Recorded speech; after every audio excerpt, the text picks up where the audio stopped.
just good vibes. You wanted your signature on your jacket. Yeah, it was. I just took away the fact that I appreciate him taking the time out to sign that for me. It was just something that I wanted to get from this week. You know, I'm just enjoying the time that, you know what I mean, just my time. You know, we life is but a vapor, so I'm gonna enjoy it. This is a very special moment, very special card, very special week and fight, and I just want to take it in as much as possible. Yeah, and kind of along that theme, you've talked about your story and some of the difficult times you've come through in your life. To reach a moment like this, like, do you reflect and what you've been through, or do you do that after? Yeah, that's something for after. That's something to, well, as you said, reflect on. The job ain't done yet. Yeah, and just last thing for me, of course, endless speculation about the injury and the recovery and stuff. Do you remember the day during your rehab, whatever it was, where you got back in there and you're like, this feels right now. I'm ready to go towards a fight again?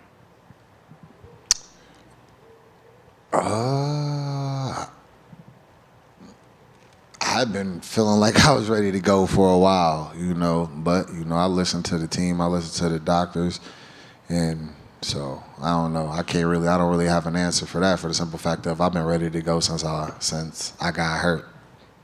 When you get in the cage on Saturday, is that when you're only going to 100% get that confidence back in it, or is that not even lingering in your mind? What? I don't even know how you even came forward that question from what I just said. What? Fair. No, fair enough. Am I only going to get 100? That was strange. Jamal, talk to me about the mentality for this fight, right? You were the champion. You had to give that up through injury. You didn't lose that through a fight. So do you feel like on Saturday you're defending your title, or are you using this as an opportunity to be the challenger, climbing to the top once again? I just feel like whoever wins Saturday night is the champion. That's just how I feel about it. Yeah. Obviously, when everyone talks about Alex and his fighting style, the calf kicks is something that comes up again and again. I saw you post something on your TikTok sort of talking about those and making light of it. Do you have a strategy in mind for those calf kicks, or do you think, hey, he has to worry about what I'm doing, not the other way around? I have a strategy for everything. You know what I mean? You should have a strategy for everything. You shouldn't want to get hit with anything. So, yeah, I plan on dealing with every weapon that he has. Obviously, you got to talk to your friend Israel Adesanya about Alex. How good a resource was that just to be able to call him up and get some tips from him? It's an invaluable resource to just be able to reach out and pick at one of the best minds in combat sports and have him, who's had more experience with Alex than I think anybody that Alex has ever fought. So it was good. It was a great conversation. Jamal over here. How's it going? What's up, James? The rest of camp looked like it went really well. I know you train with a variety of different partners. Are there any names that you train with that maybe we don't know about that we should be knowing about in the gym? Yeah, for sure. I'd love to get a shout out to my guy, Big Dog, Brett Martin. Brett Martin has been my secret weapon for my camps since I came into the UFC and since we linked up. He's a heavyweight. He's a big boy. He's another guy who don't get any love just because of his physique and things like that. You know, people talk about my body. Bro's body's pretty tough, but his abilities are unmistakable and they're incredible. They keep me sharp. I'm always able to bounce things off of him and learn with him and grow with him in the gym. You know, whenever he comes in and we're working, we get after it. And he knows me pretty well now, so he's able to actually shape out some other challenges and things like that for me. And yeah, he's been invaluable. I've also worked with a couple of the guys that were local from that fight for the bare knuckle. Mohawk Esteban Rodriguez and Eric Lozano, a couple of tough, they're tough. Esteban's he's tall, long, rangy, and he fights. And speaking of Michigan, how cool is it having Cody Brundage on this card? You both used to fight for Lights Out Fighting or Lights Out Promotion. Have you spoken to him this week?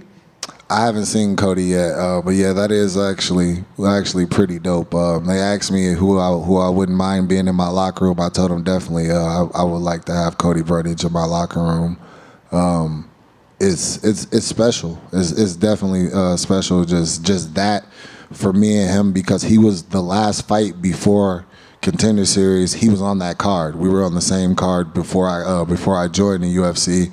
Obviously, I went on Contender Series and ended up getting signed. He went on Contender Series and was later signed. And now both on main card. UFC 300 is wild. So yeah, that is pretty dope. And just last one for me, not looking past Saturday, but do you have kind of like a timeline of like how often you want to fight this year? Is it just about, opportunities and location and all that? Like, how do you sort of determine your schedule after Saturday if all goes well? I haven't looked past Saturday, so I'm just focused, locked in on Saturday. I want to make sure I get the result that I want Saturday, and that's the main focus. Jamal, to your right.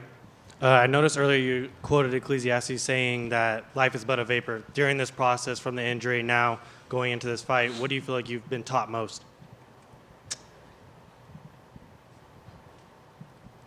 Even more so, appreciate the moments.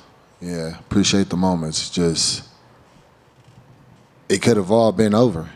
It really could have all been over for me. There are athletes who have suffered this same injury who had to call it a quits on their hopes and their dreams.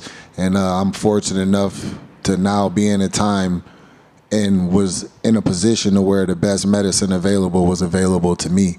And I was able to take advantage of that and use the resources to make my way back and come back in a time that people really just can't seem to believe. So, Thank you. Jamal. Is he? Jamal here.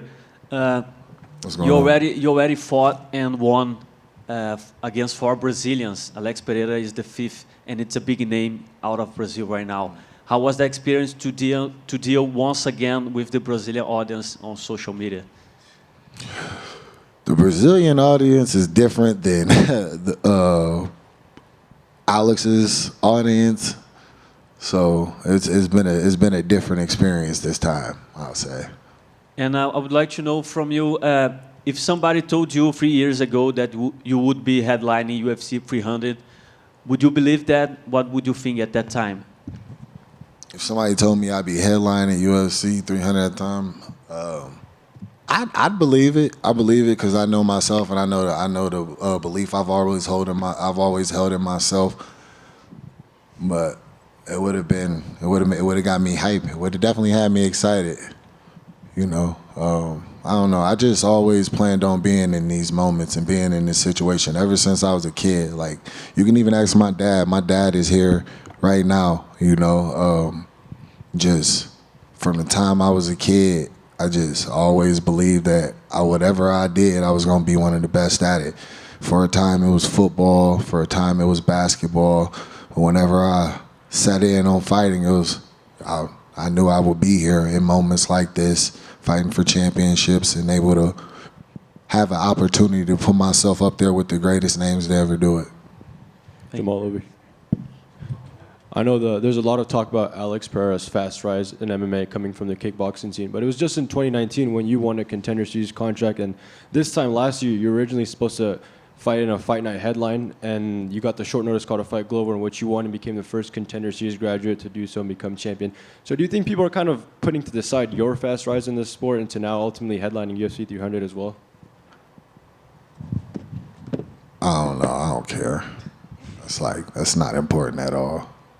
Fair enough. Like, he's a great fighter. That was his opportunity to show his greatness. His opportunity came fast, and he stepped up to the occasion, and that's good on him, And I feel I've done the same with the opportunities that I've been given. So this is just that next opportunity. Fair enough. Yeah, I was just mentioning because you also went up through a fast rise, but that image when you and Alex were looking at each other after you beat Glover went around in the lead up to this fight. Did you ever imagine that would be the root of such a thing like a UFC 300 main event?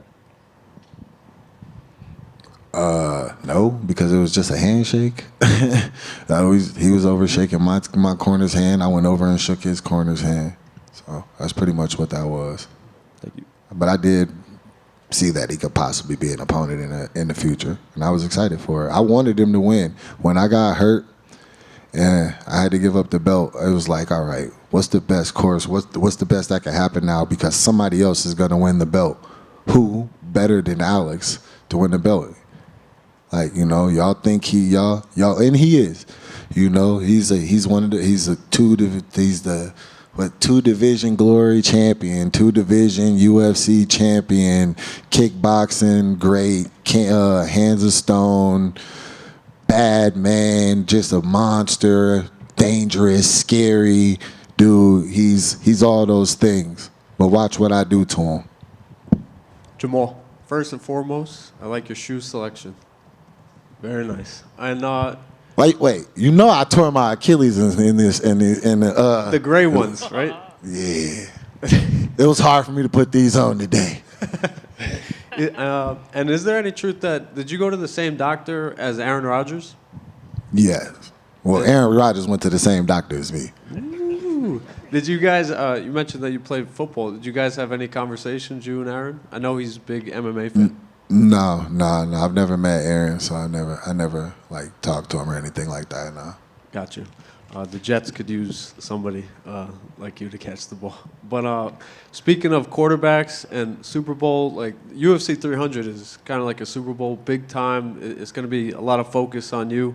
On one of your fights on the walkouts, I heard the commentators talking about your calmness and your coolness. Do you believe that you have that clutch, the attribute, the trait that you can just come through in the biggest moments?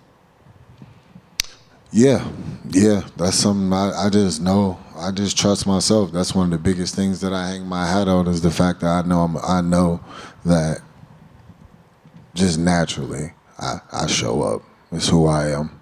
It's what I do.